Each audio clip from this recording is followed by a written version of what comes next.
Hello, I'm Mike Ebert. I'm the Director of Property Management at Austin Landmark Property Services. We're a residential property management company based in Austin. And today I want to talk about what you should expect from your property manager.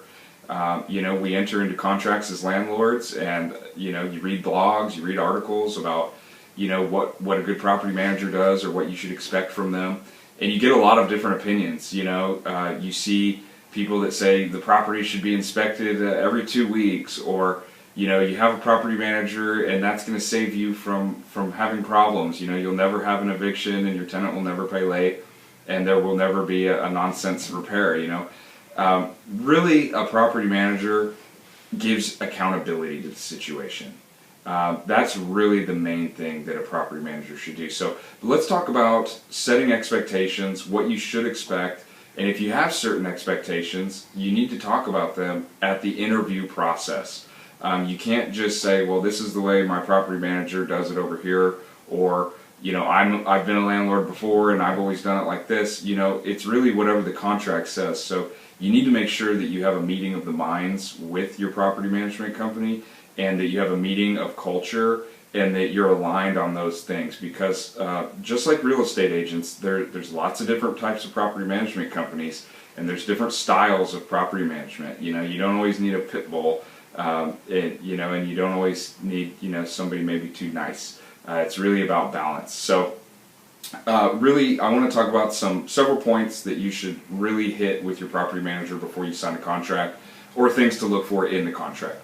So for example, point of contact. Who is your point of contact? Do you have one point of contact? Is it the property manager? Is it their assistant? If you have other questions, for example, on maintenance, do you have to call maintenance? Do you get a different person each time you call? Who's really there to help you?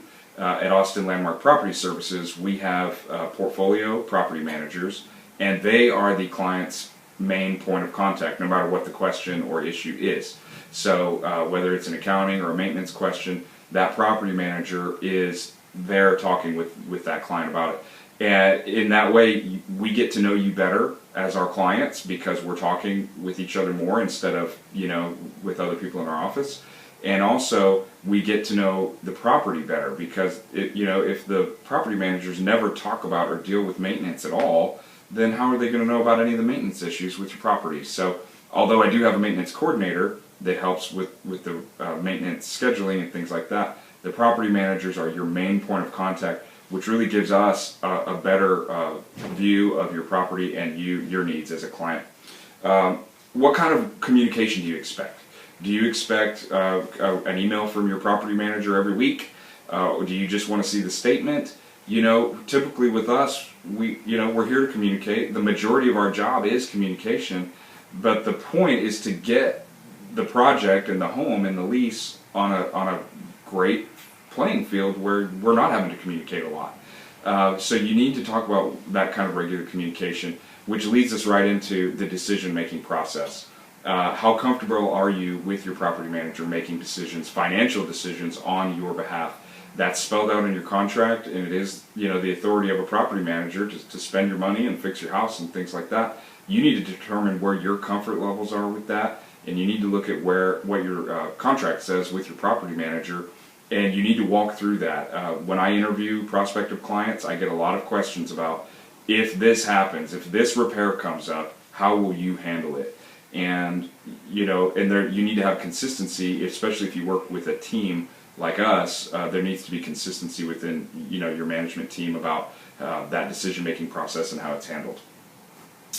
The last thing I want to leave you with is, as a landlord, my best advice on partnering with a property manager and going through the releasing control and things like that is, as a landlord, we have to release control but demand accountability.